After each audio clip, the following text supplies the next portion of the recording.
So, kita tengok dia dah lost sebanyak 7.15 kilo. Tanya. Okay, lagi sikit je dapat 8 kilo tu. Kalau tak dapat 300 dah. Puan Rana. Tapi tak apa. Itu sebagai pembakar semangat. Buat more and more lagi. Sebab BMI Puan Rohana dah nak capai BMI normal sekarang 26.4. Bacaan gula daripada 10, sekarang ni 4.4. Itu yang paling latest malam. Dia dapat 4.4. Good job Puan Rohana. Bulan kedua, dia orang kata speed. Sangat-sangat laju lah dia punya penurunan. Sebab dia banyak cheat day sebenarnya Puan Rohana ni. Tapi dia berjaya juga.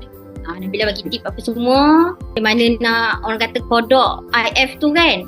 Dia buat apa semua. Finally dia dapat 7.15 kilo loss. Senang nak turun kepada 4. Sangat betul. Bukan senang. Okay, lagi untuk orang yang betul-betul orang yang dah ada diabetes. Ini kalau buat HbA1c ni confirmnya ada turun. Where taste meets nutritional excellence.